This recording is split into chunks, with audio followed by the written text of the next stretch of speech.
Alhamdulillah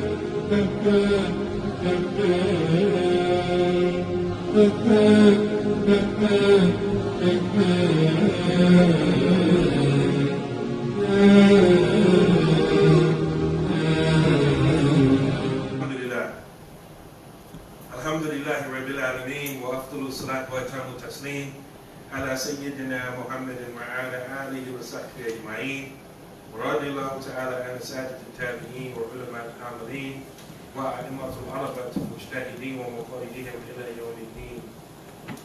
Amma ba'd. فيقول الله تعالى في كتابه سيروا في الأرض فانظروا كيف كان عاقبة الذين من قبل.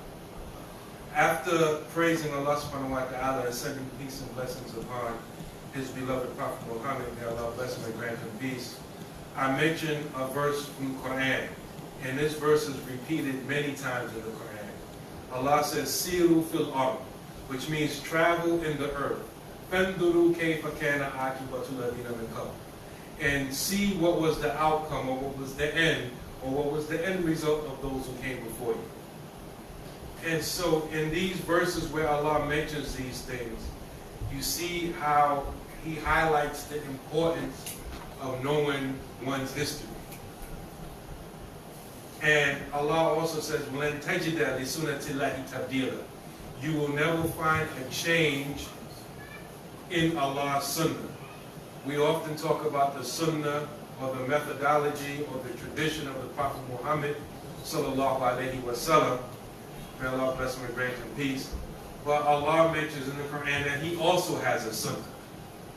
He has a sunnah with regards to how he deals with people, how he elevates people, how he brings people down, how he humbles people, how he punishes people, etc., etc., etc. So alhamdulillah, I'm very excited about this right here. I've been wanting to do something like this for a long time, and my wife can bear witness to this.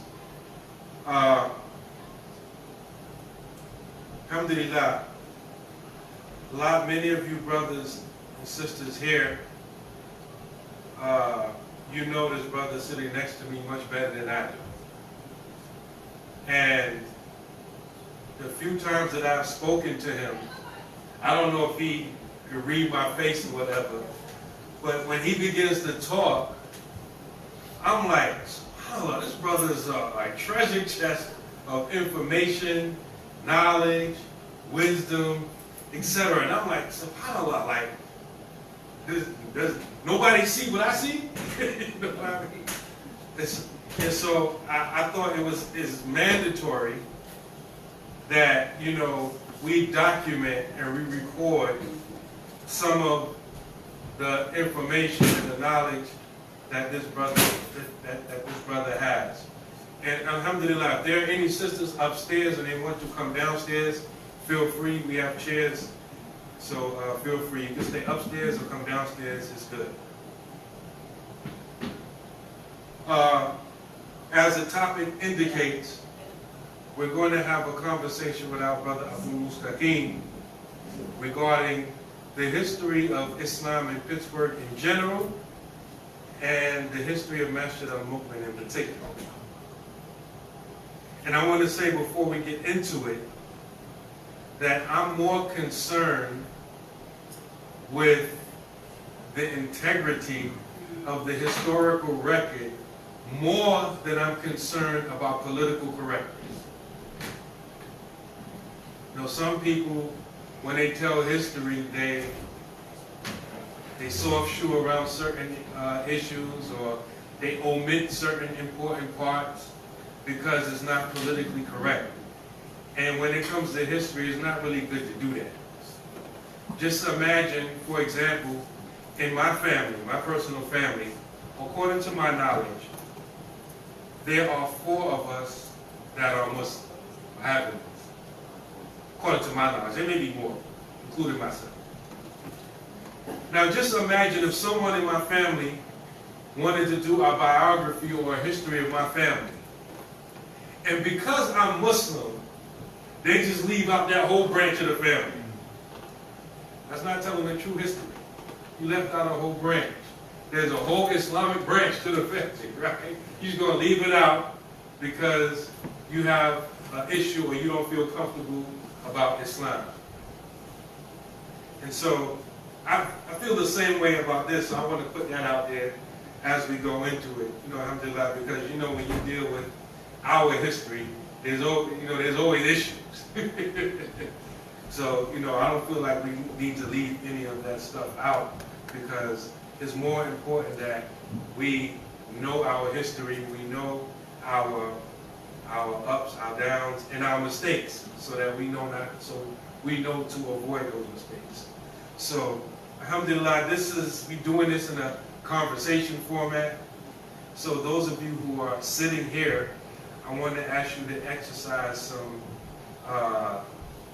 discipline. Don't just blurt out questions, or if you have some intimate knowledge of what he's speaking about, don't, you know, jump in. Or if I seem to be stating something that every one of you know, just keep in mind that you're not the only one watching. There are people on social media watching. So just be patient. We're going to leave time for comments and questions. So, I guess we'll start here. Tell us a little bit about your background, like, you know, when you were born and when you embraced Islam. Bismillahirrahmanirrahim. Wassalatu wassalamu ala Rasulil Kareem sallallahu alayhi wa sallam wa ala alihi wa sahbihi ajma'in. Of course, before I begin, I would like to say that whatever comes through me comes through my perception. And that is influenced by, as it is with all of us, your age, your experience, your influence, how you perceive the reality that you encounter. So it's my perception, it's my opinion, and it has all of the maladies of that. You know. But I came in, I was born in 47, Pittsburgh, Pennsylvania. And I come in Islam around 1965. Things was pretty turbulent at that time. As many of you are aware, the 60s, very volatile. It was the time of Malcolm, Martin, and a lot of the militant movements that many of you may be familiar with. At that time, as an African American, you were going to be involved in one or the other. If you wasn't in the nation or in black nationalism or some of the myriad other social activist groups at that time, you were aligned with something. H.R. Brown, Stokely Carmichael, Elvis Cleveland, all of this was going on in that environment at that time. And I can't put my finger on any single individual that has the greatest influence on me coming to Islam, except for one brother who most of us were familiar with at the time. I'm about 18 years old. Grew up on the Hill. The Hill District was entirely different than it is now. This brother was known in the streets as Bolo. He was treacherous. I mean, he had a reputation, big respect in the hood, you might say. And he just come home from the penitentiary. And they say, well, that's Bolo's goose. What is that? So I'm going to watch this brother because he's one of the old heads, you know what I'm saying? How is he embodying and carrying this strange religion? And I'm, of course, I think like a lot of us, waiting for him to come back to the streets because he was known in the streets to do some things, you know. He never did. And he was attending the Masjid on Wally Avenue at the time, First Muslim Mosque. And it wasn't exactly where it's located now. It was a house like this. And probably he was the youngest brother in the Masjid at the time. Most of them were elderly. I believe Mubarak, brother by the name of Muhammad, Rahimahullah. Most of them passed away now. But he was the youngest among all of them. And later on, they had he assumed the position of the director of the Masjid. I don't think it was called Imam at that time. You know, But as you all have heard from Sister Sarah Jamila, believers will walk all the way from Braddock to the Masjid on the hill. Let me stop you right there. Can somebody off the top of their head tell me how many miles it is from Braddock to the hill? For the benefit of people that's not from Pittsburgh. Because he's saying when he embraced Islam, people used to walk from Braddock to the hill to go to the Masjid. What is that, 15 miles? Oh, I think more than that. 20, something like that, right? And you crossing rivers, right? So this is the type of himma, enthusiasm that people had when our brother embraced Islam in the 60s, walking 15, 20 miles to the masjid. I don't know, I'm sorry. Absolutely. Now it was maybe months, perhaps years later, that I came in contact with the denomination of Islam, let's say, in the Youth Development Center in Camp Hill, Pennsylvania, if any of you are familiar. And at that time, University. The university, yeah. Absolutely. Camp Hill, Pennsylvania. Minister Jeremiah from Philadelphia was coming in from time to time. Jeremiah Shabbat. And it was around the time of the assassination of Martin Luther King, and there were riots happening all over. So that's 68. Yeah, somewhere around there, you know. And of course, we had a riot up there, you know, in the institution. Right. And Sheikh Ibrahim Alamuddin, him and his wife, Munira Dean, was writing me prolific letters almost every week. Books almost the size of this, my prayers, everything, you know. And I was always debating with them according to their understanding of Islam and what we were given by the Honorable Elijah Muhammad, you know. Debating with Dean. Okay. You know. So Dean come down, he give me shahada, you know what I'm saying? Now when you say that Ibrahim Dean and Munira Dean, you're talking about Brother Ali's maternal grandparents? Absolutely, absolutely. And he was a da'i. He was a prolific da'i. And he was always hot on the Masons. Go down there and talk to these goats. He's hot on the Masons, you know. And, you know, so eventually I come home and really bump shoulders with Muhammad Aziz again.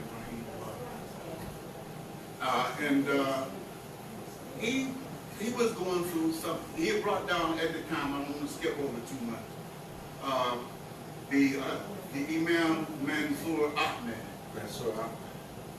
Rahimahullah. He at the time, as well as Riyadh, Brother Riyadh, have mercy on him and grant them both of paradise. They were at the Ahmadiyya Masjid. And Muhammad brought them from the Ahmadiyya down to the first Muslim mosque. Okay, now, let's back up a little bit. When you embraced Islam in 1965, in hindsight, what type of Muslim would you consider yourself before you got in the institution? You know, I've always had this argument with most of those who at that time, quote unquote, would consider themselves Sunni. Because the title for me, even then, had a lot of baggage. A lot of political baggage, real elusive, very nebulous, fluid. And it alluded to something that I thought was absolute. And as such, I don't see how any of us could totally encapture what was absolute, finished, complete, and perfect. Because we're not absolute. We're finite. And you're referring to something when you talk about deen and sunnah that is complete. Right. You know, so I would ask Imam Mansour, well, what was it, brother, about? Because he at one time was in the nation himself. Okay. And I put the same question to Siraj, and I put it to a lot of other people. What was it about what you embraced after you left the nation of Islam that you couldn't do while you were in the nation? And I never I never got a satisfactory answer. Mind you, Malcolm's presence at that time was so pervasive Here? Or just across the country. And I could never understand. I seen Malcolm, I seen myself, my lifestyle, everything in Malcolm. You know, so when he broke with the All Blacks, I couldn't understand. I really, and I seen, like when Siraj came here to Pittsburgh some years ago, and I said, brother, all these brothers around here, they came out to see you. None of them would have been here if you came, and what they don't realize is that you talk the same way, the same message. So I don't think it's doctrine. I don't think it's theology. I think it has more to do with something deeper than that, you know. And so I felt that then, and I still feel that. I believe what is haq, what is considered reality, that is absolute. Allah knows that. And the rest of it comes through our perception. Just like I began today. Whatever I say out of my mouth comes through my perception. And my perception is influenced by my age, my experience, my handicaps, my shortcomings. And I feel the same with each and every one of us. We see this being through that. Right. As African Americans, as immigrants, as Iraqis or Arab. You see it through your experiences, your shortcomings. You know, so that was where I was at. So, again, like in 1965, if I would have came to you and said, what kind of Muslim are you? What would you have said? Back then, I would probably have said, Nation of Islam. And you and at that time, you were on the hill. I was on the hill. But they weren't, I'm just saying this for people that don't know. Yes. Were they a Nation of Islam community or masjid? No, but for the most part, especially in the 60s, especially after the passing of Abdul R, it was a very fluid community. And things had become, a lot of younger believers was coming into Islam at the time. There's a group of brothers come from Akron, Ohio, you know. And remember, at that time, most of the community on the hill were elderly. So they're coming challenging ideas that the older pioneers weren't, they weren't upon that. So basically what you're saying is like now, like in 2019, if you're part of the Nation of Islam, there's a thick line, there's boundaries. Yeah. You know, if you Salafi, there's boundaries. Right. If you follow the Imam Warathuddin Muhammad Rahimullah, there's boundaries. Right. If you, there's boundaries. You're saying at that time, those boundaries weren't necessarily there. It was a lot of confusion. So people was intermixing. It started happening. Got It really had started happening. And a lot was, like I was, go back to when the Armed Black Woman passed, a lot of the community had, a lot of saw on the way, a lot of started going to the Hill, First Muslim Mosque, you know, and going other places at that time. And what had remained was, I was very disillusioned by it, because at the time I was single, I looked for a wife, and most of That will influence. Oh, absolutely, you know. And at that time, most of the sisters in the nation had started coming out their clothes, coming out their weird. I said, no, this is not what the Imam was talking about. But they were of the idea, no, the Imam freed us. We ain't got to do this. And when you say Imam, you're talking about Imam Muhammad, yes. So again, it goes back to perception and how you perceive what was going on then. And I've always had some kind of close contact with other Muslims outside of the nation. Always did. There was a brother, a very, I would say, intelligent brother at that time, although he was, I don't want to say he was timid, but he was a rebel. His name was Suleiman Abdul R. And he was a thorn in the side of the administration at Howard. Oh yeah, very revolutionary, very militant. And he would have classes at his house down on Ridgeway off of Heron Avenue. And I'm talking about Arabic classes. You know, I would attend, certain other brothers would attend some of these classes, you know. So there was always some familiarity, and I always felt as though I knew where Imam Muhammad was going. It was very familiar, you know. But I felt personally that a lot within the community did not. And they were saying that he gave me license to go back to the street and do what I did. And so like I was disillusioned by it. I want to go back because I think I took you off course. You mentioned Mansour Ahmed Yes, and how they would come around, yes. and you mentioned they were from the Ahmadiyya. Yeah, he was from the Ahmadiyya. He originally came from the nation. He and Imam Mustafa Hussein, may Allah have mercy on the ground of paradise, they used to sell eggs together, you know, through the Nation of Islam. I don't know what made him become disillusioned, but he left the nation. And back to what I asked him, well, what was it about what you did when you left the nation to become Ahmadiyya? Because you espousing this Orthodox thing that was more Sunni than what you left. Because, I mean, there's a lot of things that I can say about the nation that was Sunni. Right. There's a lot of things I see about Ahmadiyya that was Sunni.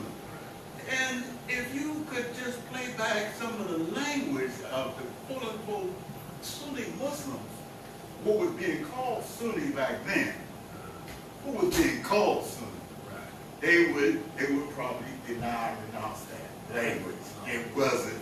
I mean, we incorporate our own selves, our own personalities, and our own perceptions, you know, into what we understand about this thing. So that was my answer. That was my question to him. And he never really was able, to me, not satisfactory, answer that question, you know. Now you said that you mentioned an Ahmadiyya master. Yeah. Was it in Pittsburgh at the time? Oh, yes. In fact, I think it was here. It has been here a long time. Yeah. There's a lot of Ahmadiyya Muslims. They've done big dawah, not only in Pittsburgh, but also in the United States.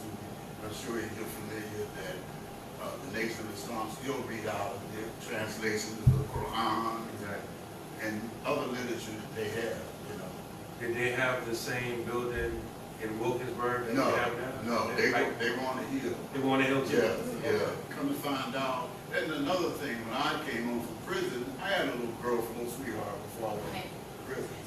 And I noticed, I knew then, her name was Salima, and her sister's name was Jamila, and she had a brother named Farouk. Now I'm starting to realize she's a Muslim, you know? And so I went over to ask her mom, I said, are you Muslim? She said, yeah, you Muslim. I said, yeah. She started reciting the Al-Fatiha. Wow. And these kids that were raised under the Ahmadiyya influence, and they still remember the Al-Fatiha, they still remember certain surahs of the Quran. So to say that, to say that the Ahmadiyyas had big influence, particularly in the African American community, when it comes to dawah, you know. I mean, it's even like that in even Philadelphia. Yeah. Like even now, they target African Americans. Yeah. The only black-owned radio station in the state of Pennsylvania is in Philadelphia. And the Ahmadiyyas maintain a quote-unquote Islamic radio program on that station till today. Absolutely. Yeah. A lot of the early jazz musicians that you hear about came into Islam through their door. Yeah. I met him. Several. Yeah, he used to live in Poughkeepsie, New York. Dakota State. Yeah, we can go on and on, but those have been influenced by that movement. So, back when you embraced Islam, or right around that time, the mid to late 60s, early 70s, there's only one masjid in Pittsburgh? Well, no, two, including Ahmadiyya? There were two on the hill, Ahmadiyya and the first Muslim. And in Wilkinsburg, it was just a nation. Yeah, it was just a nation. And if there wasn't any influence among any others, I wasn't familiar. Later on, the Shia came to Melon Street out here and going toward Highland Park. The Shia, but they're no longer there. I don't know where they are now. Yeah, but at that time, yeah, they had a masjid there. And to skip, fast forward a little bit, we had a school at Bethesda Church at one time. My oldest daughter went to the school. Sister Insure was a teacher there. Sister Baker. Where's Bethesda Church? Bethesda's on Kelly Street. Home. And it was a collaboration between some of us and the first Muslim Mothers. But somehow or another, the first Muslim Mothers had, they had gotten disillusioned or paternalistic or whatever the case may be. Around what time period? This is around, it was in the 80s. 80s. And the imam had left out of town, and I don't know if he authorized this or not. Who was the imam? Imam Mansour. Mansour. Same brother Mansour? Same brother Mansour. And like I said, we were meeting at Bethesda. We were no longer allowed to meet at Bethesda Church anymore. So we were able to move from Bethesda to the Shia. They welcomed us at bringing the school over to the Shia Masjid on Mellon Street, towards East Morningside, And during one of those evenings when Mansour was out of the city, the brothers from ours, whoever they were, I wouldn't mention any names. Was it called Masjid Owl then, or was it just called the First Muslim? They was using English. Yeah, well, I don't know. We always refer to it as First Muslim Mothers. The reason why I ask that is because when I'm talking to other people that have, that have been here a long time, when they refer to the original Masjid, they say the English. First Muslim Mosque of Pittsburgh. Yes. But when they refer to it now under the present methodology, present location, they always say Masjid Hour. They make it, I notice as an outsider, they make a distinction. Yeah. Well, that's right. Back then it was called the First Muslim Mosque. Anyway, somebody had broke into Masjid and took all of the equipment, took all of the books, took the computers, took everything. Told me when it was at the Shiite. When it was at the Shiite, someone from Iowa. So we called a meeting over at the Masjid at the time, and brothers came strapped. Locked and loaded. And I wanted to know, because it was a mixture of those from the nation, those from the First Muslim Mosque, and then a leading brother there from Shia, brother named Ali. And Sister Naima and several others, we were all there sitting around like we sit here. And what I wanted to know was whether or not this raid was authorized by the imam. And he said that they had his permission to do that. I said, well, brother, you realize that a lot of people could have been hurt? What if they broke in this building and there were children here in the school at the time? Or there was somebody else staying in the masjid at the time? But when I seen that, I became very disillusioned with it. What was their motive? They wanted to break from participating in the school at all. So a lot of the material was theirs. A lot of the books were theirs. A lot of the computer was theirs. All of that. So they wanted to take that away from those of us who were trying to conduct a Islamic school for the children. Man, I could, think of so many other different masjids around the country that have a similar history. You have, a masjid or key members in the masjid that's also like running the school, for example, and then, there's antagonism between those who administer the school and the masjid, and then you have all this nefarious activity going on between the two. If I could go back to go back to the first Muslim mosque in the 1960s, and the new blood was coming in versus the old blood. And a lot of the older ones who were making that trek from Braddock and Homestead all the way had become really disillusioned and stopped attending the masjid, and it really broke the heart of a lot of sister fellows and a lot of the older believers. Why did they become disillusioned? What was going on? Because everything, it seemed like the young brothers come with, this is better. What you have in classes on Sunday, that's just like the church. You ain't nothing but Christians, questioning everything that the elders were doing, what I'm saying? And it just, things started to really fall apart. Where did they get this information or idea from that? Like examples you gave, like, having class on Sundays. Was it an overseas influence? Or? Well, the overseas influence, in my opinion, has always been there. Some of the original founders and followers were always there, but it was always predominantly African American. First Muslims, always. Right, what I mean is because, you know, a lot of us become influenced by, you know, overseas ideas. Oh, absolutely. Like, Yeah. one of my friends, one of my elders in Philadelphia, he always says that African Americans always get caught up in waves. We got caught up in the Indian-Pakistani wave, then after that, now we get caught up in the Arab wave, whatever, so, you know. It's been an So when I say immigrant influence, I'm not Yeah. saying that immigrants directly or No. foreigners directly, No. but maybe they get in our Indirect. Yeah. But the need, the appetite, I believe, is already there in us as a people. Identity, you know, cultural needs, you know what I'm saying, fear of abandonment, all kind of issues we bring. And how alayhi wa salam, he says that a believer, you will not be until your inclinations follow what I have come to you with. You know, so those characteristics, those inclinations, those appetites were already there in our people.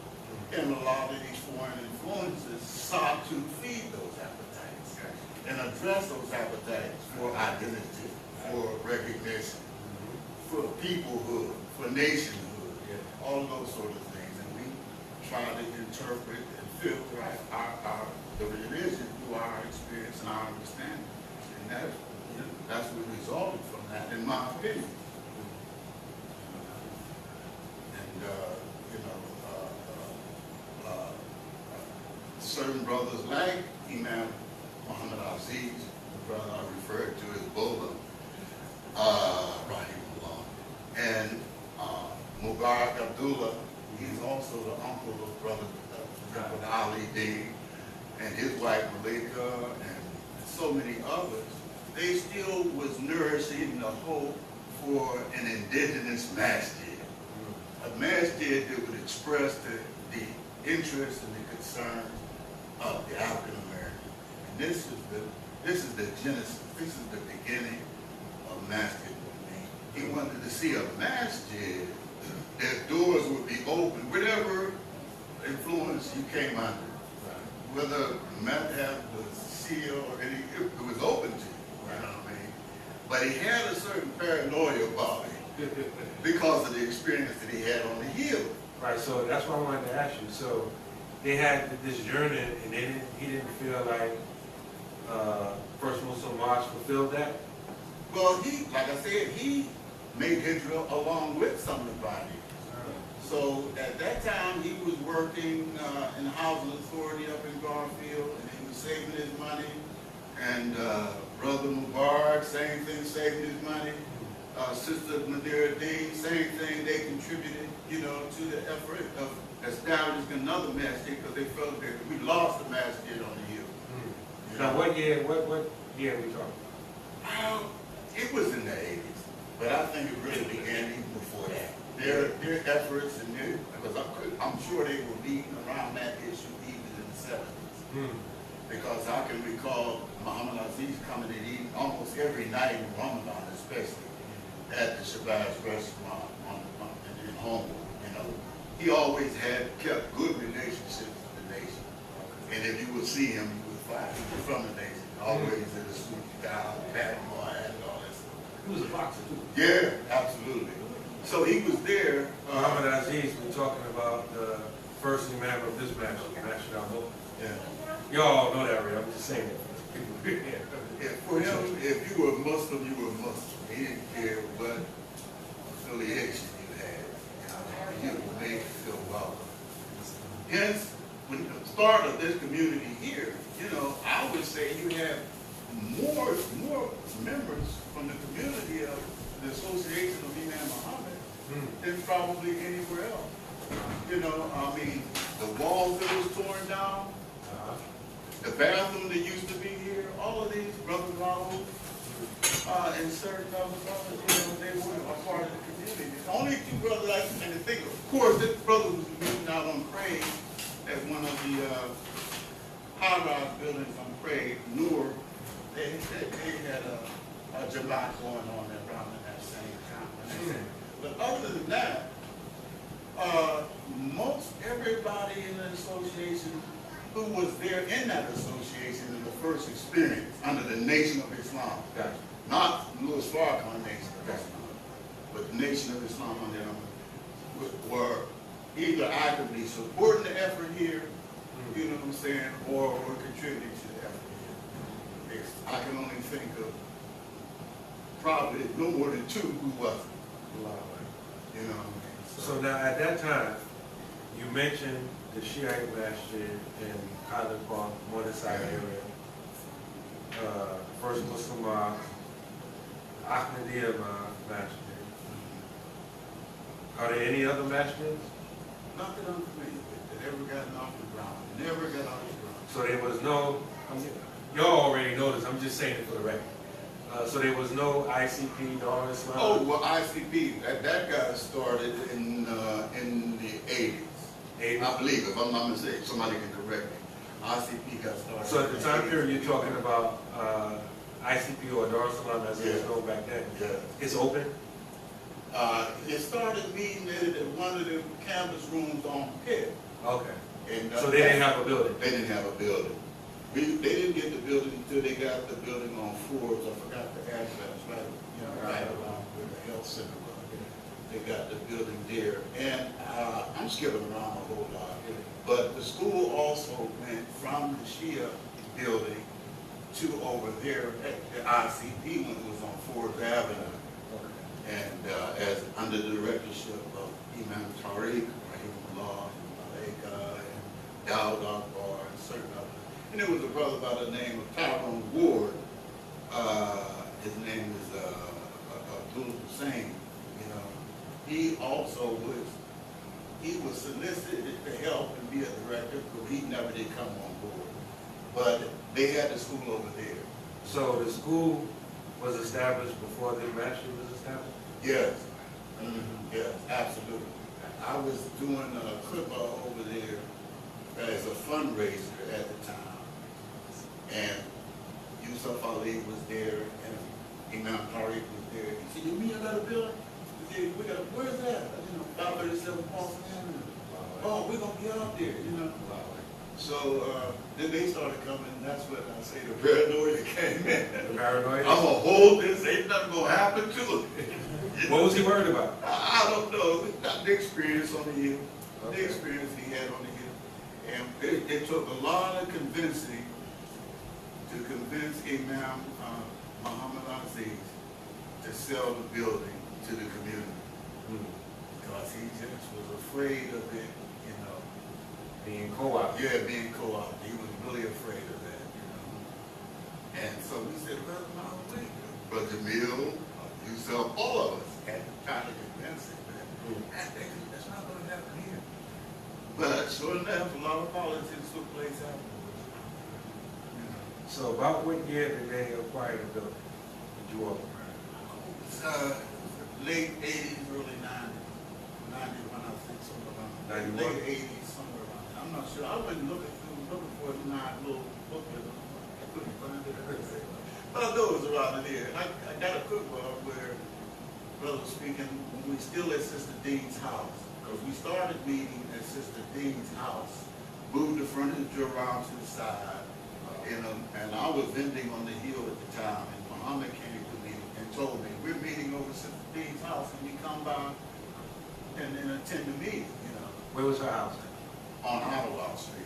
On Ottawa. Okay. You know, but prior to that, there was a group of us meeting on McPherson Boulevard. Okay. He was a part of the community. Sister Dean was a part of the community.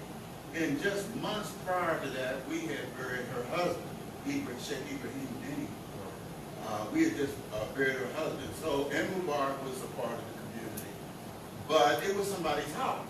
Right. And they were getting ready to sell the house. Muhammad and Mubarak had put up several $1,000s, and they wanted us to match that money so that we can get a building, you know. And it was coming around the time when they had to sell that house. So we were looking for buildings all around. Looked at it used to be a funeral home on Frankstown Avenue across from the laundromat. Okay. Ideal building. But we decided not to, you know, we weren't able to afford that. Nobody wanted their name up front. You know, so anyway, we called a meeting and decided, well, what we're gonna do. We can't meet here anymore. Where you going, brother? I said, I'm going to Iowa. You know, well, what's they about? You know, well, the imam usually come from the nation. You know, and who was another brother with us at the time, a brother named Kazim Khan.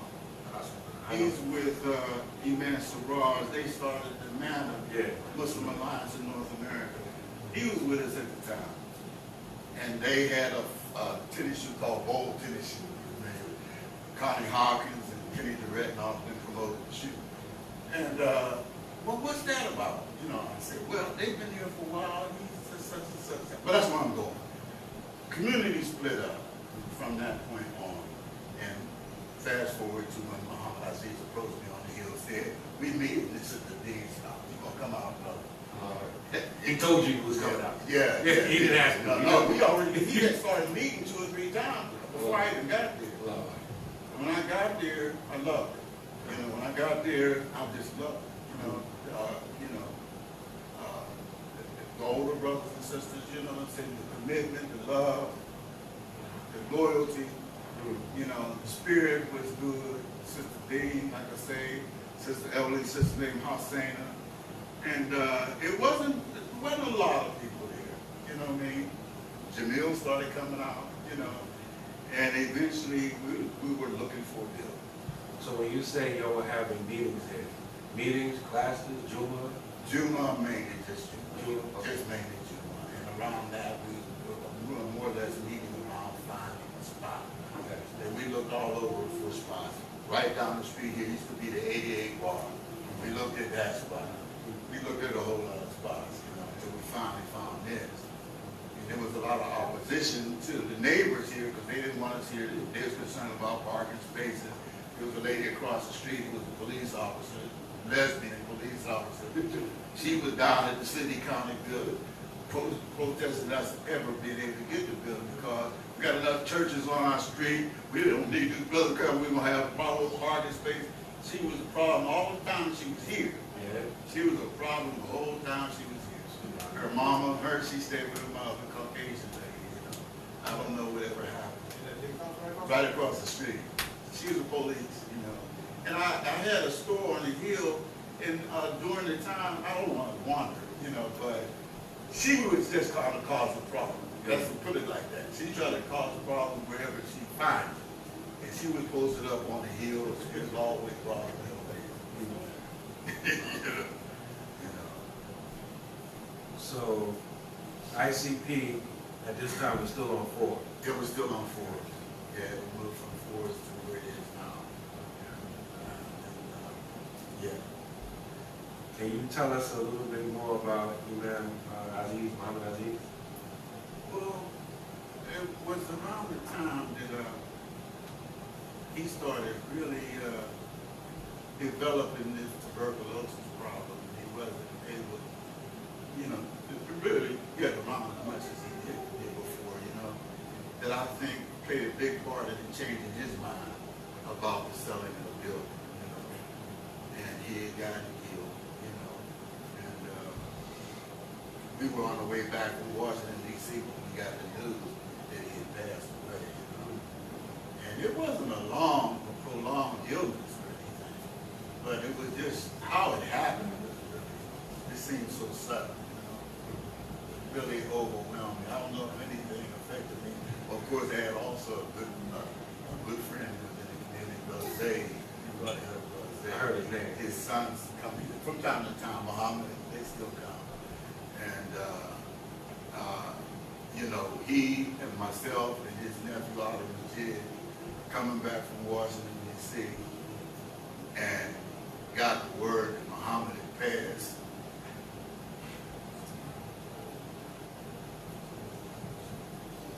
And I couldn't drive. I couldn't drive. Like I said, it's the first brother. You know. I don't know why his passing affects me like that. But I love that brother. I love it. He was all that. And got the word that he had passed, man. And I had to pull over, man. I can't drive. Ali Majid took car, you know. And I just didn't expect it, because I just left, got him some food. He was at the nursing home up here on Penn Avenue, right across from the get-go. Okay.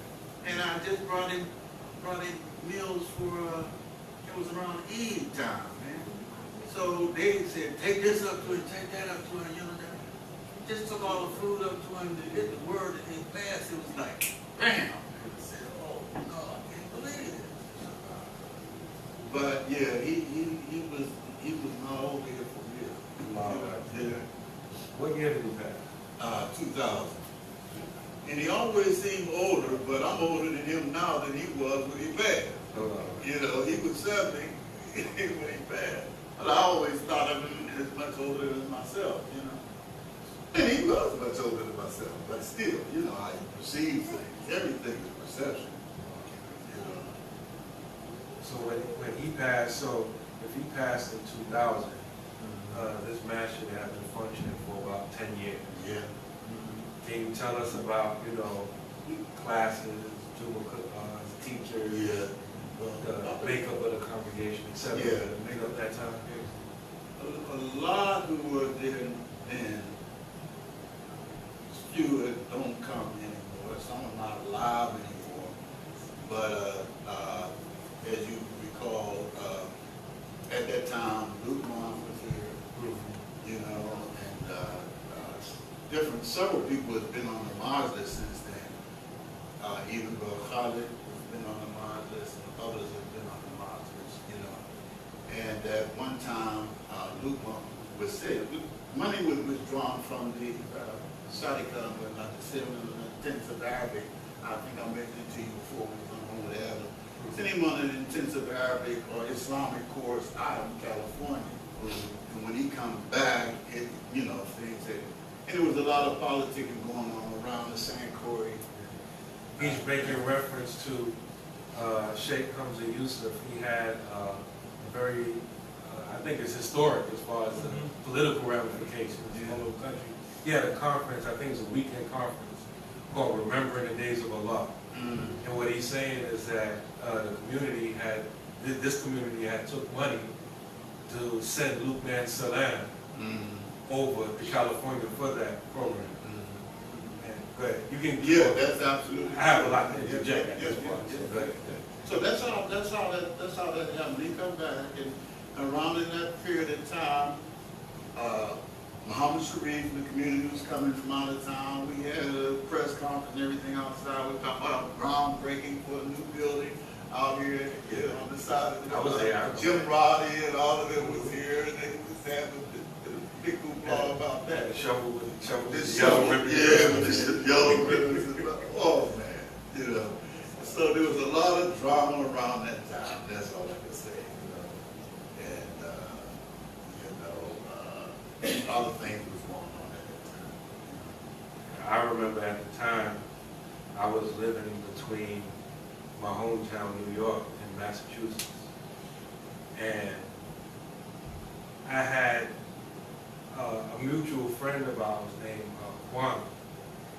He had called me and told me that Muhammad Sharif was doing a lecture at Pitt called Forgotten Roots.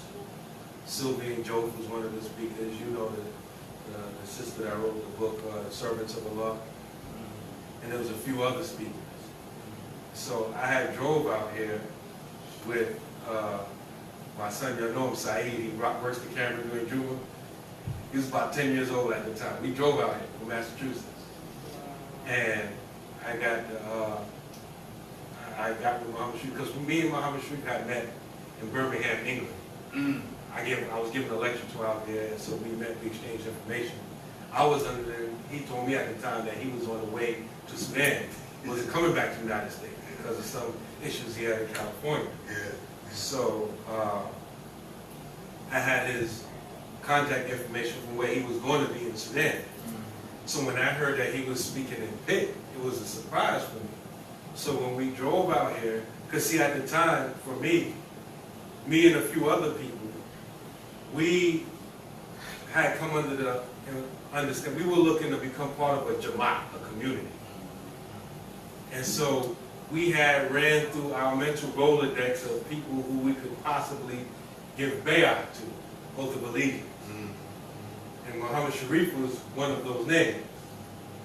We didn't know anything about Sheikh Movement and Folio or anything, or the community, anything. So when I heard that he was going to be here, that was my intention of driving here and talk to him about that. But we never had that conversation. We just exchanged updated contact information, email address. That's when I met with Ben Salam. Yeah. And he had brought me here. He had brought me to the Masjid on the Hill, Masjid Owl. I think that was my only time praying in there. That time he brought me there. Yeah. Yeah. So this had to be about 2000, maybe. 2000, whenever Remembering Days of Allah was before that. And so when he was going to Remembering the Days of Allah, we was in email communication with each other. And so he was giving me information while he was in California. And then in the interim, I had reached out to Muhammad Sharif, expressed to him what our intentions were. Then he explained to me about the Jamaa'ah, Sheikh Folio, Sudan, gave me all the information. And so we had, and I'm giving you all this information because a lot of things that affected Pittsburgh didn't necessarily happen in Pittsburgh. So I'm giving y'all a lot of information that some of y'all might not know. So we had arranged for Muhammad Sharif to come to the East Coast and set up a string of lecture tours for him, from Connecticut basically all down to, I think, Baltimore or Philly, whatever. So when we had brought him here, and we didn't give him the oath of allegiance, we gave the oath of allegiance to the Sultan, the inheritor of Sheikh Movement. Muhammad Sharif was his representative, his Amir. And while we were in New York and we were staying at MIB, Mosque of Islamic Brotherhood, Imam Talib Abdul R, Luqman Salam had came and he gave the oath of allegiance. And then he came back to Pittsburgh, and then that's when you see other people, Keedway and Ali and all these other people join. So just giving y'all the other side of what y'all didn't see. Yeah. That same thing going on here. They wanted to pay the bay'ah to the movement here. Right. And Muhammad Aziz wasn't feeling it, at all. And I wasn't either, because it looked like to me this brother making some moves I can't understand. One time I was over at my store, and the attorney Ernie Sharif was there, and he got a call, from a brother from Philadelphia, Shamson. Well, a brother from Philadelphia. And questionable, and he wanted to know whether or not Ernie Sharif could represent Muhammad Sharif, because he had been stopped at the airport with so many thousands of dollars and whatnot.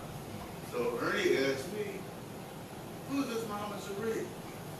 I said, "Brother, these are brothers been out here in the movement, and I can't speak one way or the other about the brother. But what is his connection to Shamsuddin?" I really couldn't understand. So there was a brother who's related to Mubarak, Zayd.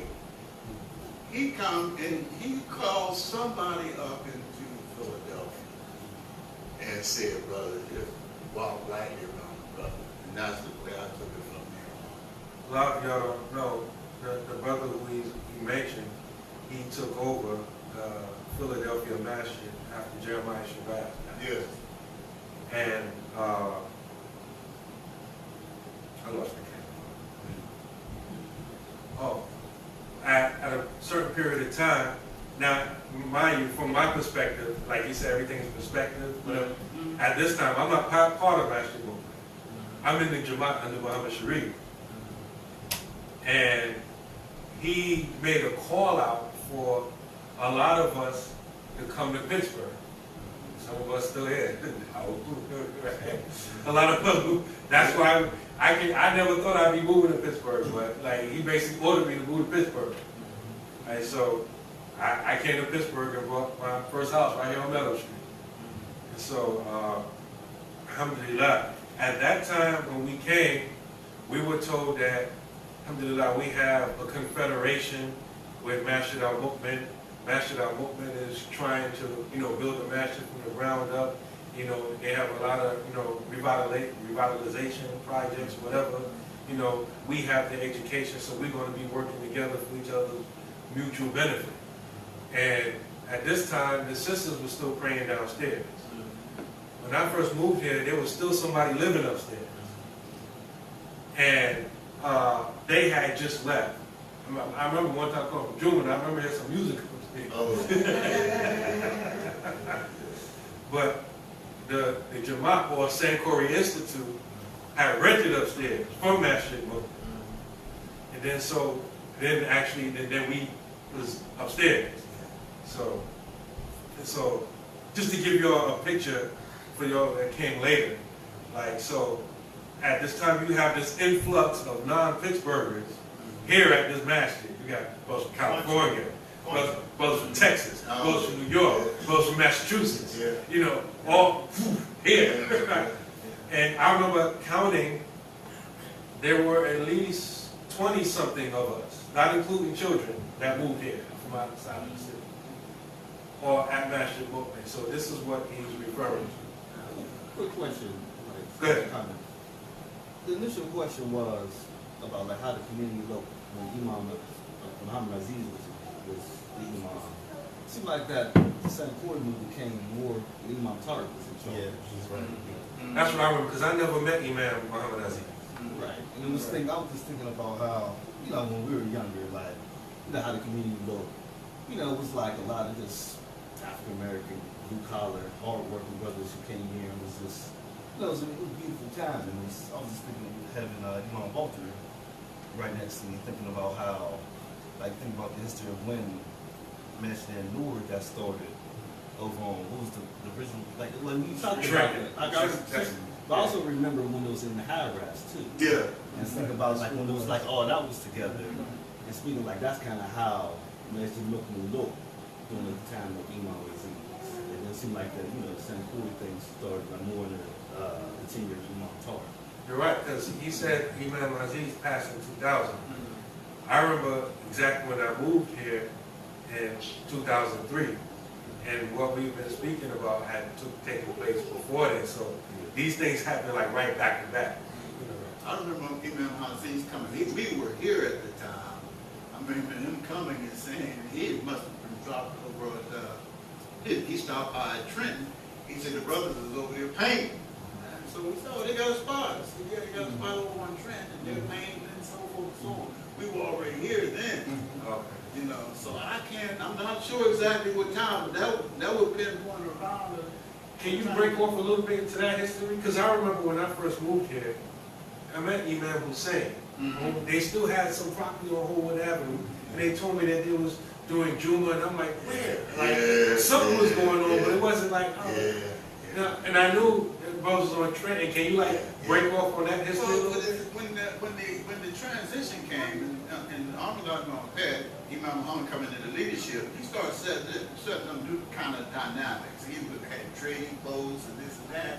And he was telling the believers, just leave them imams. They don't want to follow, they don't want to follow suit, because a lot of the imams were resisting his leadership. Imam Hussein would refuse to make salat. You know, he said, he talked about his knees and all this other stuff, but he just refused to do it. You know? Right.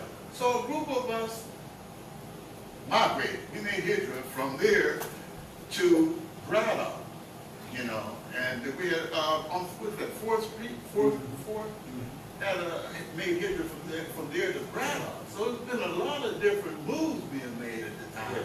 But there was only certain ones who would make those kind of moves. At that time, they still had the building on Kelly Street. And it seemed like soon after they had their mortgage burning ceremony, right after that, they lost the building. And at that time, Imam Ahmed was there. He stayed with us through that whole period. He never migrated with us. They went to Brada. And until Imam Hussein was seeing, he was giving khutbahs on Sunday and bringing back a lot of followers who stopped coming. They would come to hear Imam Ahmed.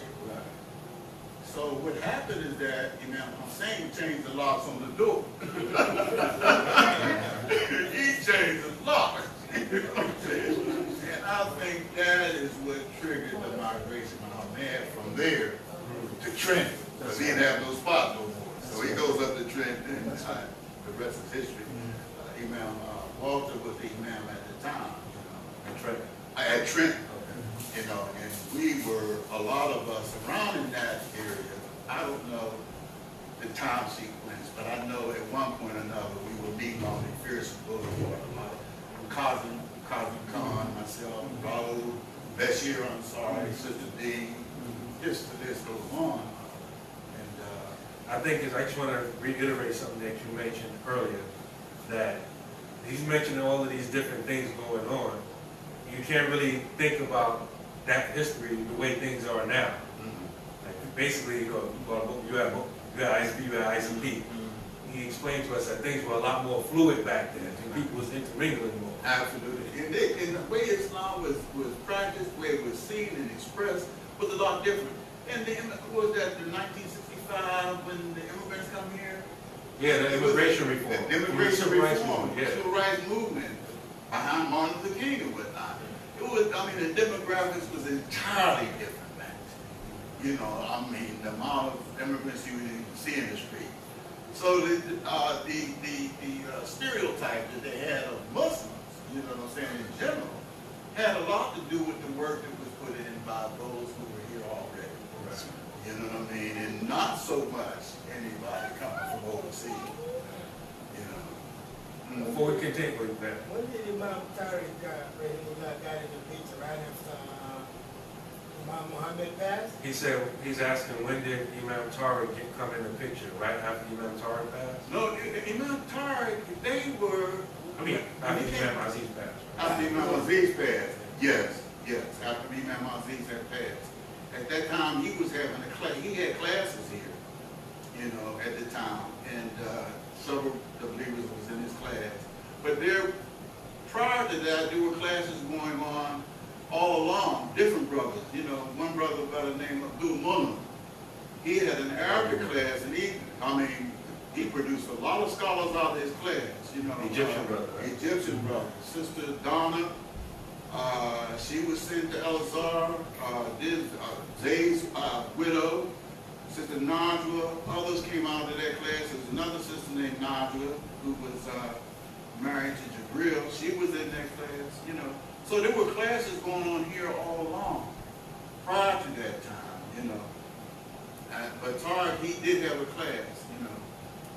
And it was after Imam Aziz had fallen ill that the jockeying started taking place, you know, and a lot of, I think, disillusionment took place, you know. Elaborate or No, I don't want to leave it, no? You want to see that? you know. Okay, so, at this time, now we're talking basically post year 2000.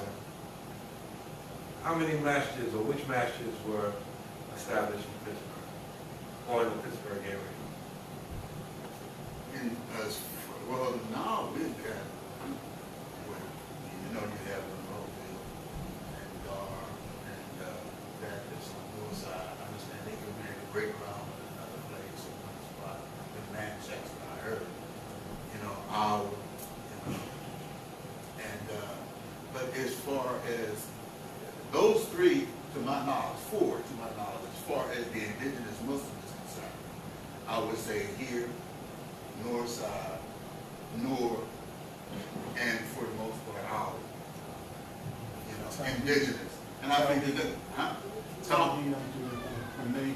They was developing Yeah, Tawheed, but I mean just the indigenous, organic to the country over there. That's what I'm talking about. Yeah, but Tawheed mostly immigrant. You know.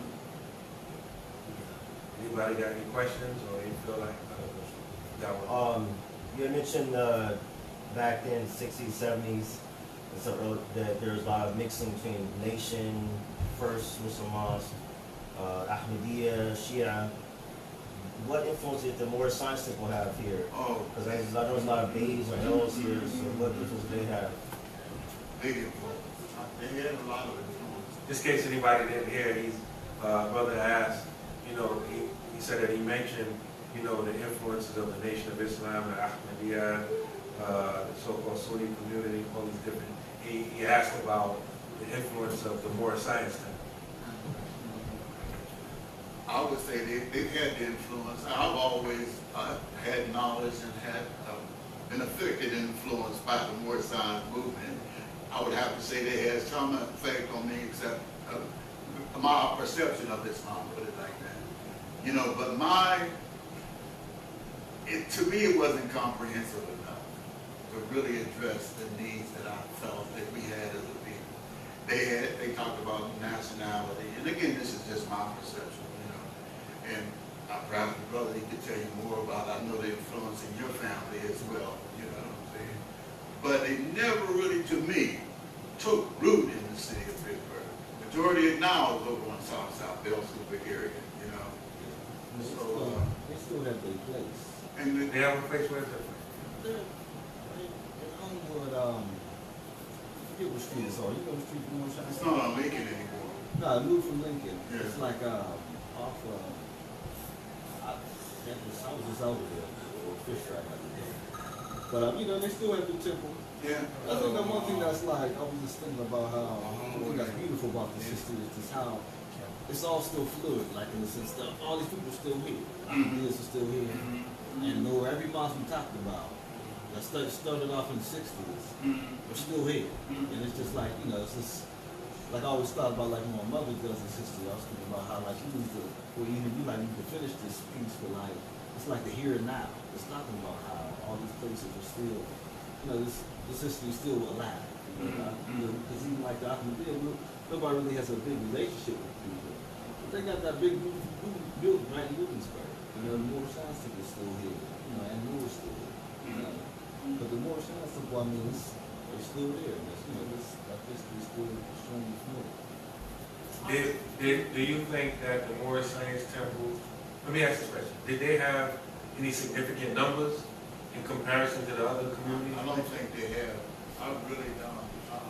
You know, and I have yet, I still haven't attended one of their meetings. And I have all intentions to attend. But one year they had a bazaar up here, some of you might remember, at the Homewood Coliseum that they sponsored. And they had brought in a speaker from Cleveland, Ohio. And we attended, movement attended, and others, they had vendors and everything. Brother Khalid Rahim, had a lot of Muslim vendors up there. And to my knowledge, the brother that was speaking in behalf of I didn't hear him say anything that I feel was offensive to the spirit of Islam. But I know through reading and whatnot that they say certain things, Bullock man and all of this. But I think he's very careful not to mention any of those things. So, but it was a very big event, and it was well attended. I don't know who was here who was familiar with that. It was around in the 90s, you know. You said it was a Moorish Science thing, or was it? No, it was Ahmadiyya. It was Ahmadiyya, you know. And they brought in a speaker from out of town. Me and Muhammad, the whole community was there, you know, and other communities, you know, African American, the nation was there. Other communities participated in they went into the Coliseum. You know. Now, did you satisfy your question? Yeah, basically, I kind of know where there's a lot of mixing. Where was more science part of the mix as well, as far as you just kind of flew between the groups, the nation, first Mustaqeem, Ahmadiyya, but any of the Moors mixing in as well at that time. Just that to me, the ones that I have family members who are part of the Moorish Science, who come up through the Moorish Science Temple, but they feel their influence because all of the things, the lifestyle that they were living before the Moorish Science, they did it after the Moorish Science. You know, whether they were smoking or getting high, you know what I'm saying? It didn't address the total life to my satisfaction. You know, but I'm sure all of us be hard pressed to find a family who don't have somebody who either come up through the Moorish Science, have been in the Moorish Science, you know. But I haven't found them to really take off and take root like other proto-Islamic Islamic movements, namely the Nation of Islam. I have a question similar to his, just with another group. Did the Ansar committee, did they have an establishment out here? Yeah, they made a big splash. Oh, yeah? Yeah, they made a big splash. Yeah. And I mean, to the point where a lot of brothers who was in the community called themselves Sunni was robbed by a top of Jordan. I said, no, you ain't, brother. You know, Did they have a building? yeah, they had a building over on Wallace. Wow. Behind the Kentucky Fried Chicken in Yeah, Wilkinsburg. I got you now. Yeah, behind the Kentucky Fried Chicken. Wilkinsburg and Homewood. Yeah. And they had a nice restaurant over on the hill, and they had a building on Homewood and Kelly. Gabby's building, they bought that whole building. So they made a real strong showing at first. You know, it would seem like after the brother got arrested, they flaked out and became new Wapians. You know, but he talked about a prolific writer. Every week or so he's coming out with a book his name, man. Yeah, he had a deep influence on me. Oh, did he? When I took Shahada, I had some of his books. Yeah. Brothers who taught me took my books. I'm a grown man. They took my books. It's like, you can't read your book. I'm like, how you gonna take my book? Like, trust me, brother, you gonna thank me later. They took my books from me. And I thank them for it. Mel Chesapeake. Yeah. The ending of days. Man, he had pictures of every prophet, and they all looked like him. Yeah. Adam had a Jerry curl, slick. Did y'all notice the spaceship up in the picture? They had the Last Supper, and they had Marcus Garvey at the table, Father, they all were like Muhammad at the table, and him at the helmet. So he made an appeal for those that had that appetite for nationalism. That appetite is in us, man. Tapped into our psychology. He tapped into it, man. And he got a lot of the former followers of the Nation of Islam. A lot. And some that were not followers of the Nation of Islam. Like I said, brothers that I was real close with. You know what I'm saying? Allah protected me. I almost went down there and took Shahada with me. Like, in New York City, you know, they used to be set up at all the major shopping areas. I'm from Queens, so the major shopping area is Jamaica Avenue, Coliseum, if you're familiar, you know. And I remember coming to the Coliseum, there's a big crowd around one of their tickets. They used to sell oils and incense and stuff. And they used to dress like Sudanese, white, gold, some of them turbans, you know, they look Islamic, right? So there was a big crowd around one of these brothers at their table. And one of them was debating a white man. And the part that I caught, when he was trying to convince the white man that he's the devil. And so he's going through all of this history about what white people have done to black people and all over the world. And the white dude stood there.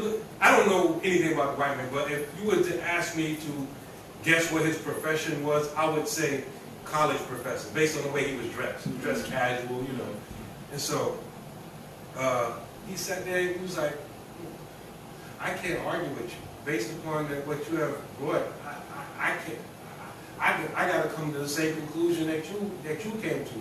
Us white people are the devil. And I was like, oh! I was like, you know, I'm completely ignorant. I'm not Muslim yet. I'm just a dude on the street. And I seen that. I was like, yo, these dudes heavy, man. He convinced the devil that he's the devil. And you know, right after that, you know what happened? Some black girl said, nah, how you gonna say he's the devil? Who you got? That's going to be the lawyer's attorney for us. You're right when she said that, the whole crowd said, oh, this person went away. Right. But they had an impact in a lot of places. Yes, absolutely. Zorka. The word Zorka, blue eyes in Arabic, they use that. Oh, yeah. It started me in my study of Arabic. Because it messed me up. I had to go to Kadir and Brother James for the history of Honorable Elijah Muhammad. They told me he died in 1970. 75. No, they said he died in 1970. No kidding. And that John Muhammad was he wore the glasses? So I Yeah. had to go to Qadir and they gave me some pictures, because it messed me up. I almost had my wife wearing the niqab and everything. Remember?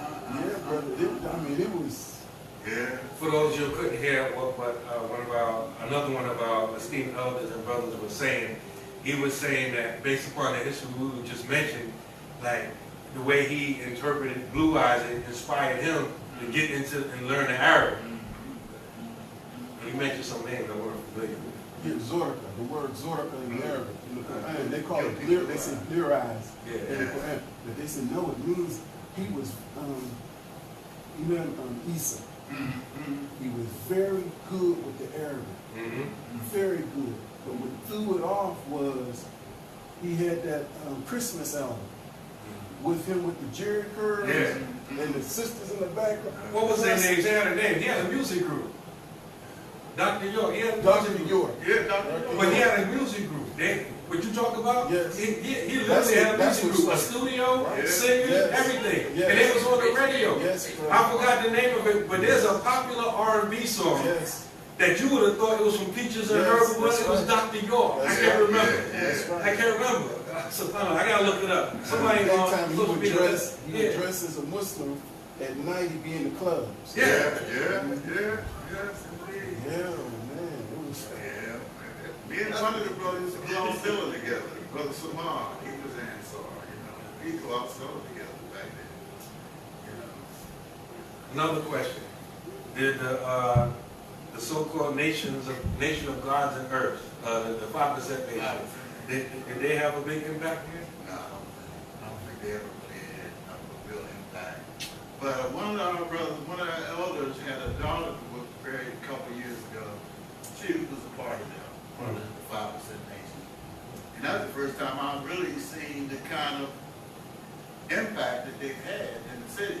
Brother John used to come on Channel 21. I heard he passed away. I didn't know that. Yeah, and he's the 5%. Oh, They strong on the East Coast. Yeah. They You strong. know, I know, New York. Yeah, New York, yeah. You know, they hit so hard in New York that as a New Yorker, I'm surprised even when I was living in Philly or coming here and I asked about them, it was like, not really. Like, not really. Yeah. Right?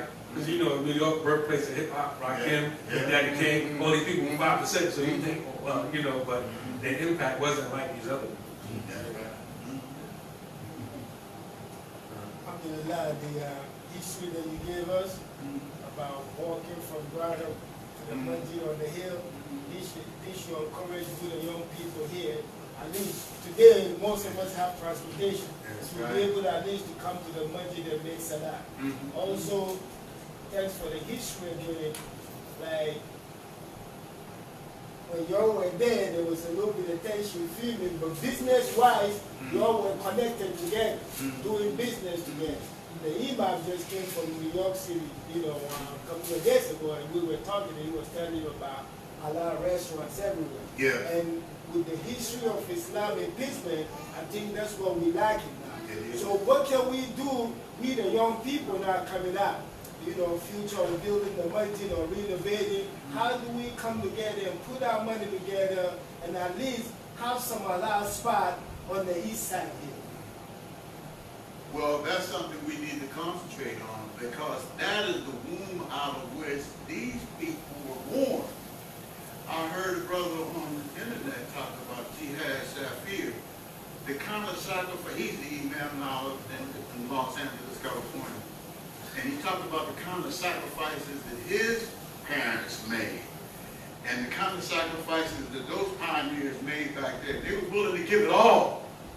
They was willing to give it all and have little or nothing for themselves to establish Islam on these soils. And that's something that's peculiar for America. You go to other countries, you're not indigenous masjids I'm talking about. You go to UK and Spain and Australia, most of the masjid built from the ground up, an immigrant. It's something peculiar, unique to America. But the sacrifices that were made, our children come up under that. Mom and Dad, half the time we didn't have this, we didn't have that.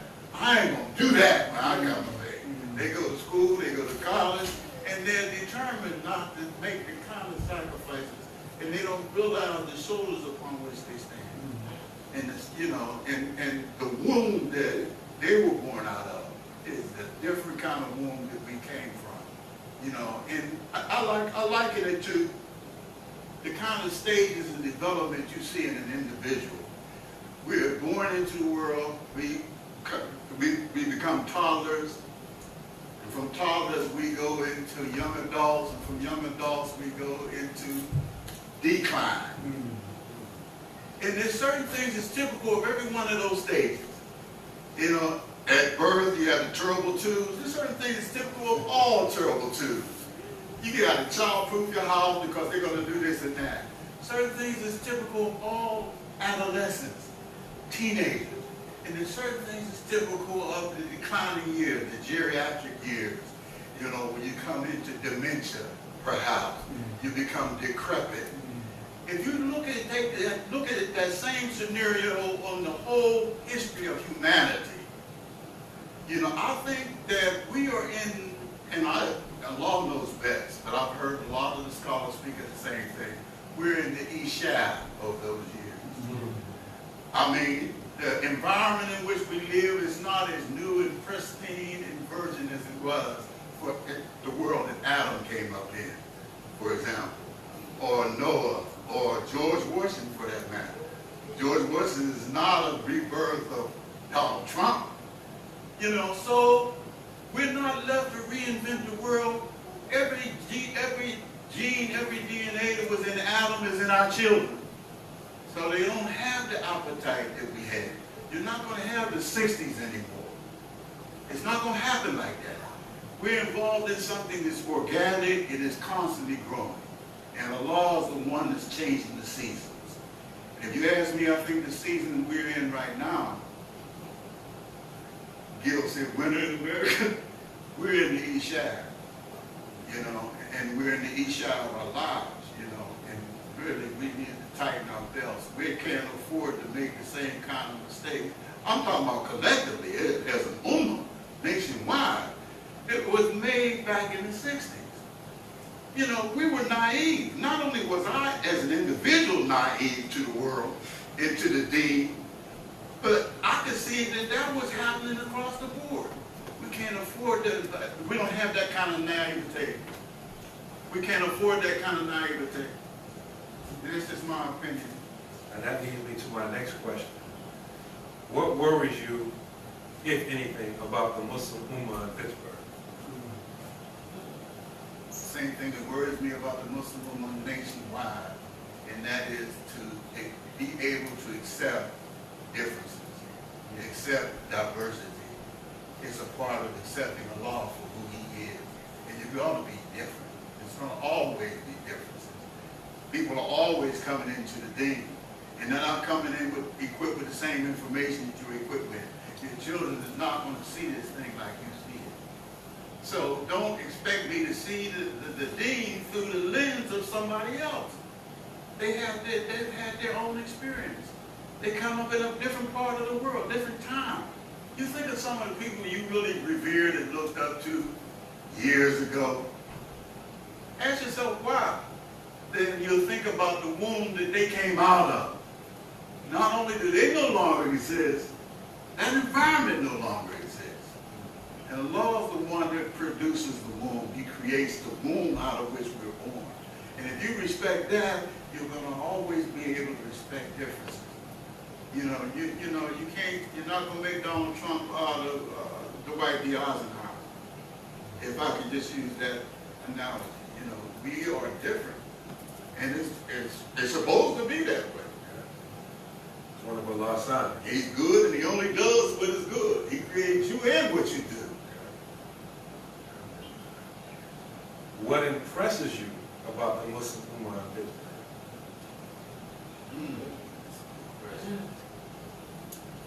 There's a lot. I think there's always more good than there is bad. While the negative has been growing, the good has been always growing right alongside of it. And trusting in that, which I think we're challenged by. Trusting in the goodness that's right alongside of it. You know, your mind, your thinking is a product of the age that you came up in your formative years, but be able to appreciate that with other people. And that is an encouraging thing. I see that among a lot of the younger, the millennials is coming up. They have a propensity for what I'm talking about. The old folks, they just stuck in their way, just stuck like a shut. You know what I mean? I got to own this thing. They have a thing that I'm talking about that I can recognize. We're well on our way out. They were in. Where do you see Islam in Pittsburgh in 10 or 20 years? A lot wider. A lot wider. You know, I really can't project that. But I know, I believe it's going to be something. I don't believe that all of this wonderful creation and this wonderful planet that we're on is spinning the way that it's spinning and producing the seasons and the 24-hour days and all that. That the Lord did all of this to just, as some people's interpretation is about this, it just boom, you know. I love life. I don't get into a lot of things that I know. It's beyond life. Love. Anybody else have any questions? Just got to thank Brother Mustaqeem for your paving the way for us. Because I remember when I first got here, I didn't even have a beard. I got gray hair, and then Imam Tariq Rahimullah. So I want to thank Imam Naim too, that certain things Imam Tariq kept, he didn't, carried off. Like the relationship with ICP, Moreover, and stuff like that. But what we still need here is how, just like he tried to bring the Hafiz Quran from Gambia, we've got to find a way that our children can come to madrasa, that bigger Sunday school and all that stuff. But we lost that. First is the deen, second is the secular. We lost that. But we got to bring it back. How the kids be able to come to madrasa, there's somebody there to teach them, the sisters can help, everybody, put your hands together and work together. Because like you said, 10, 20 years from now, we want to see this, the neighborhood grow. That's how people, will come along. So because Imam Tariq, when he was around, people didn't help him much like they're supposed to, because he couldn't do it by himself. Now that we have Imam Naheem, alhamdulillah, young brother, whatever he needs, we there for him and everything. Don't even have a kid.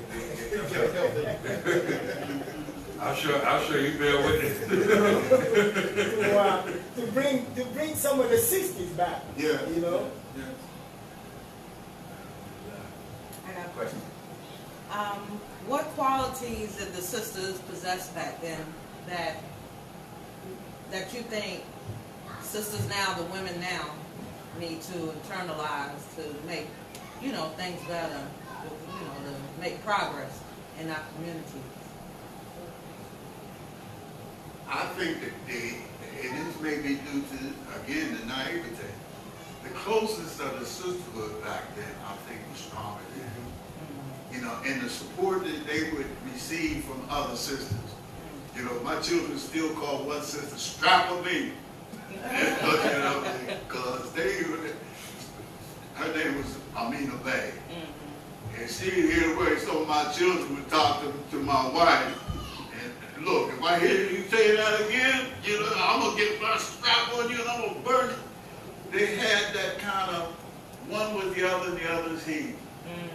They were mothers for all of the children. Naza was the same way. Malika was the same way. And I think we're affected by the same thing that the larger society is affected by. I won't say nothing to them. They might, they might jump on my foot. They might shoot. They might kill me, But back then, they wouldn't hesitate, And that's a quality. That's something I can recall existing back then. It didn't really matter where you came from. They would pull together in that regard. And it really, and like I said, I don't know if it's because of the naivete, the lack of information. The Quran, it says that they didn't differ until after knowledge came. It didn't say they weren't supposed to differ, but the difference came when they felt like they had a little information and they started separating from each other. And I think that's a big challenge that's facing the Muslim Ummah right now. the separation. I'm higher than you. I'm better than you. I got more knowledge than you. This is mine, this is yours. And I don't know how that is to be overcome, but I have all the hope and faith in the world that it will be. Because I've seen it evolve. When the Salafi movement first got started here, these brothers, before the Imam Salah and them, they would come here, and they'd always come when we weren't here. And they'd always come in with their boots on and all of this stuff. They don't do that no more. Remember? The brothers coming in, they got their boots on, and they gonna show you a hot deal. And they run up our telephone bill and all this type of stuff. But they ain't gonna come for Jumu'ah. One time they came for Jumu'ah. One time I killed a good one. Imam Salah, Musa, Richardson, and something. They said, after that, they never came back again, But we see the evolution of the Muslim Ummah happening gradually. They have changed over the years. Yes. And I think where the life of the religion is in the practice. The knowledge and the practice is not necessarily the same thing.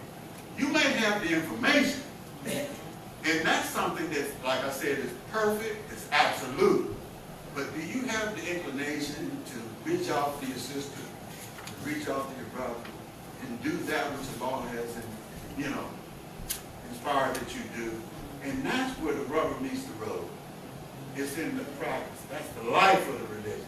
It's in doing it. And once you see it happening, so never do anybody approach me with the kind of stuff that they might approach a younger brother with. Brother, how come you ain't doing this? How come you ain't doing it? Because they know. And they know what you're standing upon. And if it's the Sunnah, just keep standing upon what you know to be right. You know what I mean? And don't let anything move you from that.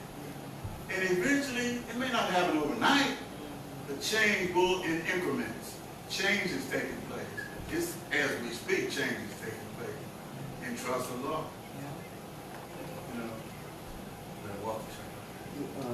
Yes,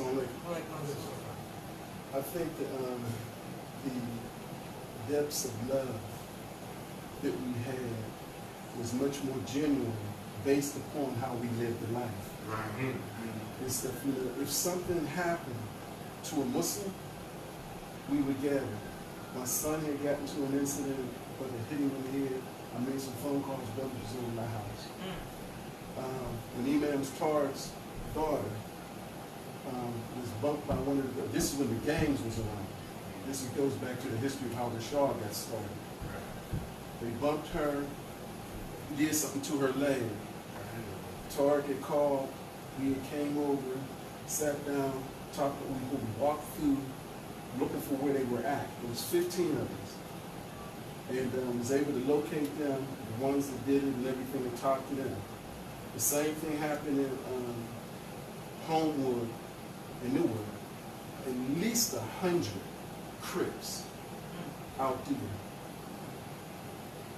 About 16 of us walked through the alleys backward because they had stole Rashad's, he was selling stuff out of a van. They had stole his clothes, took his money.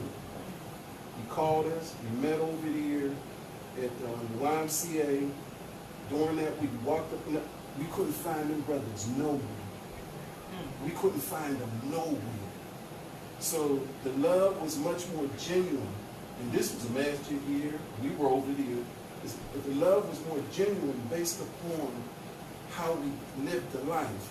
What's missing now that's hurt us. Because a lot of us have grown older. We've seen our kids. We've seen the brothers and sisters, their kids. Some of us have fell away. And no one was willing to put their lives on the line because some of us wasn't living the life as serious as others. That served to kind of splinter us. And then we got comfortable in that. But back then we were very tight. Our sister couldn't go down the street, something happened to her. It went out, we come together, and we try to find out what happened. I remember Imam Tar.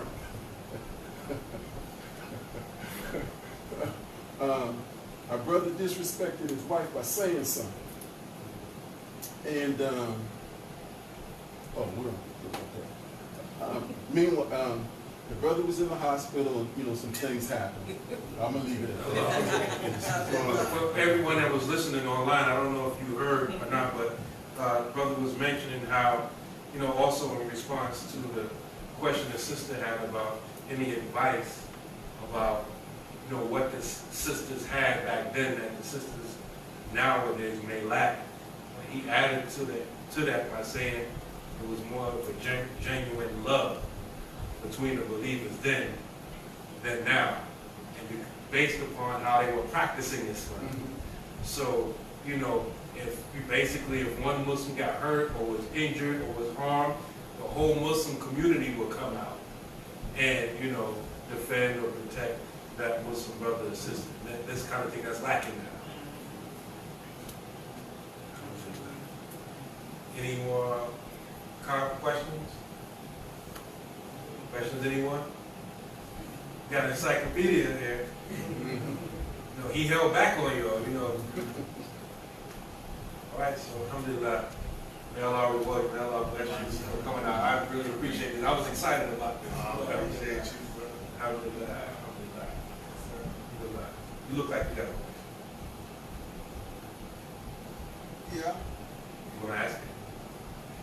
Yeah, I don't want to keep on. Okay, just you the last question, then we're going to eat, y'all. Well, one question I had is, you know, pretty much what happened. Pittsburgh is the only city that I've been to where I've noticed there is a lot of people with Muslim names. And my brother comes brother say his name is Nasir or something like that. Oh, you know, Muslim? Oh, no. My dad was. You know, or, no, I'm not Muslim, but somebody else was, whatever. I mean, a lot. There's a lot of, I mean, for me, it shows that at one time there was a significant Muslim presence here, and I don't know if parents dropped the ball or what happened, but there is a lot of people in Pittsburgh, you know what I'm saying, with Muslim names and obviously a connection to Islam somewhere, but it hasn't been passed down to them. They don't see themselves as Muslim. Just to reiterate the question, brother asked, he said he come across a lot of people with Islamic or Muslim names. They don't identify as Muslim or have or recognize any connection to Islam. They may say, "Oh, my parent was Muslim," and I can be a witness to what he's saying. I remember when I was driving the van, and one of the girls I was driving home from school, little girl, I can't remember her name, but she had a Muslim name, and she mentioned one of her older brothers had a Muslim name. And I had a conversation with her, and I said, "Where you get these names from?" Because I asked her, "Mom Muslim, Dad Muslim?" And I can't remember, but I think her dad maybe was Muslim, and he made her mom pick her name out of a Muslim book of names. So you can see at one period of time there is an Islamic impact, but as you say, the practice of Islam, it seems to stop. So he's asking, like, what happened here? Because there's a lot of that. I believe one of the things that happened, I'm always fascinated by cities and the kind of Muslim that's produced by a particular city. Take Philadelphia, for example. And I think that it has a lot to do with the pervasiveness of the knowledge, the information. And when a community confines them, because I come through the nation, and in the transition, and I observe the progress in terms of pursuing knowledge and information of the community. And I find that, in my opinion, a lot of Muslims are very intimidated by differences, different information, and they'll capitalize it in somebody's title or somebody, well, that's the salt, or those brothers over there, you know, and it justifies them not associating. And because you don't associate, you don't understand what it is that they identify with, and you feel intimidated with somebody might correct you on something that may be in fact sunnah. But so as not to be intimidated or confronted like that, you stay in your little camp. and you try to confine it to your own little group. And it seems like there's a concerted effort to keep that just where it is. Keep them ignorant, keep them feeding from one source. And I don't find that to be true in places, other places, Philadelphia, New Jersey. I've seen you in the barbershop in New Jersey. You know what I'm saying? And I'm impressed by the general information about things. Not meth head, not whatever school you come, just general. And I think it lends to the fellow feelings and the good feeling and the comfortability that Muslims feel when they get around people that may not be like them. That, you know, or that may dress a little different than they do, or may pray a little different. They're intimidated and say, oh, that ain't Islam. How do you know? You know, do you know it from the standpoint of Aqidah? Do you know it from the standpoint of fiqh? Do you know it from that? No, Imam so-and-so said this. And that's the only thing they've ever been exposed to. And I think that lends itself to the vision that you have in the city of Pittsburgh.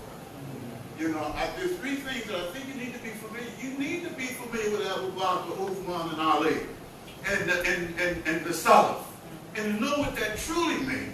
And you need to be familiar with the Lugha. That's very important. The language is important. But you also have to know something about your own reality in order to know how to interpret it in your lifestyle. And that's what I find to be lacking. Ulama, scholars, teachers. Oh, we don't need nobody coming to teach me anything. Well, I can learn it myself. I can study it like books is all over it. I can study it myself. I heard that. It's arrogant. You're arrogant, man. You know, and that's what I think that it's all about. You got to rub shoulders with those who got the knowledge. And you ain't got it all. You know, and your teacher ain't got it all. Allah didn't do that. He gave it a little bit to him, he gave it a little bit to him. Oh, he's off on this, but he's right on this. Why can't you see the Islam in all of that? You know, and say that Allah is the giver of it all. If it's good, it's Islam. You know what I mean? So don't throw out the baby with the water, because you don't want to do the studying that's necessary to put yourself where you need to be. That's the problem I see with Pittsburgh. There's a lot of sectarian wrangling going on because of the lack of knowledge. You feel like you addressed the question? So basically you're saying that because of the sectarianism and the division, that the real life impact on us is that we're not able to transmit Islam to the next generation. What does the law feel about it? I would ask about settling couple. Praying with your hand down to your side, praying. I asked that question until I became satisfied. You know, and then I said, once it can satisfy me that somebody seen the Prophet do it, or they said that was snap, or they seen the Sahaba do it, I'm through with it. I don't want to know what your imam said. I'm not trying to see your religion. I'm not trying to see my religion through your imam. I'm not trying to see my religion through nobody. If you can trace it back to the Prophet of Islam, my heart is satisfied. I ain't got no more questions about it. You know what I mean? That's just one example. Again, may Allah bless you. Reward you. Alhamdulillah. I'm energized. I've been working since 2:30 this morning, and I had a cup of coffee before I got in, and I don't even feel tired. But we're going to eat, inshallah. I can read y'all. Alhamdulillah. May Allah bless all of you, and I thank you all for your patience and your questions. Alhamdulillah. سبحانك اللهم وبحمدك نشهد ان لا اله الا انت ونستغفرك ونتوب اليك والعصر ان الانسان لفي خسر الا الذين امنوا وعملوا الصالحات وتواصوا بالحق وتواصوا بالصبر. السلام عليكم ورحمه الله وبركاته.